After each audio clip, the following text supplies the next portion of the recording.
ഒരു മാർക്കിന് എൻ്റെ സ്വപ്നം കൈവിട്ട് പോകുമ്പോൾ എൻ്റെ ലൈഫ് മുഴുവൻ ഇവിടെ നിന്ന് പോയോ എന്ന് ആലോചിച്ച് ഇനി എന്ത് ചെയ്യണമെന്നറിയാതെ അല്ലെങ്കിൽ ഒരാളടുത്ത് എനിക്ക് സംസാരിക്കാൻ പറ്റിയിരുന്നെങ്കിൽ എന്ന് ആലോചിച്ച ഒരു നിമിഷം എനിക്കും എൻ്റെ ലൈഫിലും മറ്റുള്ളവരുടെ ലൈഫിലും ഒക്കെ ഞാൻ കണ്ടിട്ടുണ്ട്.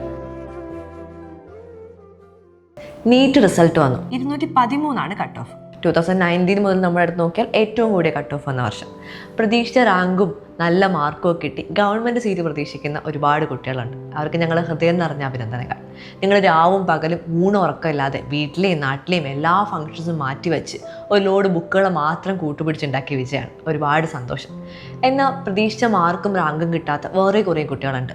എൻ്റെ കരിയർ ഇവിടെ നിന്ന് പോവുമോ, അല്ലെങ്കിൽ എൻ്റെ ഡോക്ടർ സ്വപ്നങ്ങൾ ഉപേക്ഷിക്കണോ, ഞാൻ പഠിക്കാത്തതുകൊണ്ടാണോ എനിക്ക് ഇത്രയും മാർക്ക് കുറഞ്ഞത്, അല്ലെങ്കിൽ വേറെന്തെങ്കിലും ഞാൻ മാറി ചെയ്യണമായിരുന്നോ, അങ്ങനെ ഒരുപാട് സംശയങ്ങൾ. ഇനി എൻ്റെ അച്ഛനും അമ്മയോട് ഞാൻ എന്ത് പറയും, അപ്പുറത്തെ ചേച്ചി ചോദിക്കുമ്പോൾ ഞാൻ എന്ത് പറയും, ഞാൻ പഠിക്കാത്തതുകൊണ്ടാണ് മാർക്ക് കുറഞ്ഞതെന്ന് അവർ വിചാരിക്കും, അച്ഛനും അമ്മയ്ക്ക് നാണക്കേടുണ്ടാവും. അങ്ങനെ ഒരുപാട് സംശയങ്ങളും ഒരുപാട് വിഷമങ്ങൾ നിങ്ങൾക്കുണ്ടാവും. ഒരുപാട് സെൽഫ് ഡൗട്ട്സും വരുന്ന ഒരു സമയമാണിത്. ഓക്കെ, ഇനി എന്തെങ്കിലും മാറി ചെയ്യണോ, അല്ലെങ്കിൽ ഞാൻ പോയി റിപ്പീറ്റ് ചെയ്യണോ, എനിക്ക് ഇത്ര മാർക്കാണുള്ളത്, എനിക്ക് ഏത് കോളേജ് കിട്ടും, റിപ്പീറ്റ് ചെയ്താൽ എനിക്ക് കുറച്ചുകൂടി മാർക്ക് കിട്ടുമോ, അല്ലെങ്കിൽ റിപ്പീറ്റ് ചെയ്ത് ഞാൻ ഒരു വർഷം കളയണോ, ഇനി ഒരു വർഷം കളഞ്ഞു കഴിഞ്ഞാൽ കുറച്ച് കഴിയുമ്പോൾ എനിക്ക് റിഗ്രറ്റ് വരും. അങ്ങനെ ഒരുപാട് സംശയങ്ങൾക്ക് ഉണ്ടാവും. ഒരു എക്സാം വന്നു, പ്രതീക്ഷിച്ച മാർക്ക് കിട്ടിയില്ല, നിങ്ങളോട് വിഷമിക്കേണ്ടെന്ന് ഞാൻ പറയുന്നില്ല. അതിന് വിഷമിക്കാനുള്ള എല്ലാ അവകാശവും നിങ്ങൾക്കുണ്ട്. നിങ്ങൾ പഠിച്ചിട്ടാണ് ഒരുപാട് അതിനുവേണ്ടി പ്രയത്നിച്ചിട്ടും ഇത്ര മാർക്കേ കിട്ടിയിട്ടുള്ളൂ എന്നാണ് അല്ലേ. അപ്പം നിങ്ങൾ വിചാരിക്കുക എനിക്ക് മാത്രം എന്താ ഇങ്ങനെ, ബാക്കി എല്ലാവർക്കും നല്ല മാർക്ക് കിട്ടുന്നുണ്ട്, എനിക്ക് ഭാഗ്യമില്ലാത്തതുകൊണ്ടാണോ കിട്ടാത്തത്, അങ്ങനെയും വിഷമിച്ചിരിക്കുന്നുണ്ടോ. നിങ്ങളുടെ വിഷമം നിങ്ങളുടെ പാരൻസിനും അല്ലെങ്കിൽ മറ്റുള്ളവരെക്കാളും നന്നായി ഞങ്ങൾക്ക് മനസ്സിലാവും. കാരണം ഞങ്ങൾ ഇതിലൂടെ കടന്നു പോയിട്ടുള്ള ആൾക്കാരാണ്.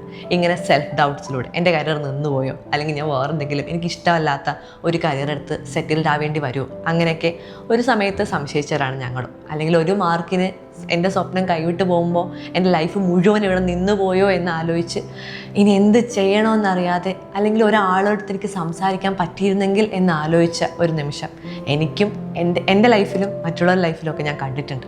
അതുകൊണ്ടാണ് പറയുന്നത്, വിഷമിക്കാം. 1-2 ദിവസം വിഷമിച്ചിരുന്നോ, അത് കഴിഞ്ഞിട്ട് നമ്മുടെ ലൈഫ് തിരിച്ചു പിടിക്കണം. അല്ലെങ്കിൽ സ്മാർട്ടായ വേറൊരു ചോയ്സ് എടുക്കണം അല്ലേ. ഇനി റിപ്പീറ്റ് ചെയ്യണമെന്നാണ്, അല്ലെങ്കിൽ നല്ല മാർക്കുണ്ട്, ഇനി റിപ്പീറ്റ് ചെയ്യണോ, അതൊന്ന് ആലോചിച്ചിട്ട് ഒരു വർഷം കളയുന്നതിനെ പറ്റി ഒന്ന് ആലോചിക്കാം. ഇപ്പം ആലോചിക്കണമെന്നല്ല, ഇപ്പം ഇമോഷണലി എടുക്കുന്ന ഡിസിഷനാണ്. അതിനേക്കാളും 1-2 ദിവസം കഴിഞ്ഞിട്ട് എന്താണ് ഞാൻ ചെയ്യേണ്ടത്, എൻ്റെ കരിയറിൽ എനിക്ക് എന്ത് ആവശ്യമുണ്ട് എന്ന് ഒരു കുറച്ച് നിമിഷം ഒന്ന് ഇരുന്ന് ആലോചിച്ചിട്ട് നല്ലൊരു സ്മാർട്ടായ ചോയ്സ് നിങ്ങൾക്ക് എടുക്കാം. അല്ലെങ്കിൽ നിങ്ങളെ ജഡ്ജ് ചെയ്യാത്ത ഒരാളോട് സംസാരിക്കണമെന്ന് ഇപ്പോൾ തോന്നുന്നുണ്ടാവും, ഞങ്ങളെ കോൺടാക്ട് ചെയ്യാം.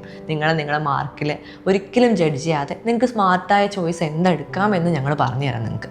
അതാണ് നിങ്ങൾക്ക് വേണമെങ്കിൽ നിങ്ങൾക്ക് ഞങ്ങളെ കോൺടാക്ട് ചെയ്യാം. നീറ്റിന് ഇത്ര മാർക്ക് കിട്ടി, അപ്പോൾ എനിക്ക് ഏത് കോഴ്സാണ് നീറ്റിന് മാർക്ക് വെച്ച് കിട്ടുക, അല്ലെങ്കിൽ ഏത് കോളേജാണ് നീറ്റിന് മാർക്ക് വെച്ച് കിട്ടുക, അങ്ങനെ നമുക്കൊരു ഓപ്ഷനിലേക്ക് പോകാം. അല്ലെങ്കിൽ നീറ്റ് അല്ലാതെ വേറെ എന്തൊക്കെ കോഴ്സുണ്ട്, അല്ലെങ്കിൽ CUT പോലത്തെ എക്സാം എഴുതി കഴിഞ്ഞാൽ നമുക്ക് സെൻട്രലിലുള്ള ഡൽഹിയിലുള്ള സെൻട്രൽ യൂണിവേഴ്സിറ്റികളിലേക്ക് നല്ല അഡ്മിഷൻ കിട്ടും. അങ്ങനത്തെ വേറെ ഒരുപാട് നമ്മൾ അറിയാത്ത ഒരുപാട് എക്സാംസും കോഴ്സുകളും അവൈലബിൾ ആണ്. അല്ലെങ്കിൽ ഇനി ഹെൽത്തിൽ തന്നെ നിങ്ങൾക്കൊരു കോഴ്സാണ് നിങ്ങൾക്ക് ആവശ്യമെങ്കിൽ അലൈഡ് ഹെൽത്തിലുള്ള ഒരുപാട് കോഴ്സുകൾ അവൈലബിൾ ആണ്.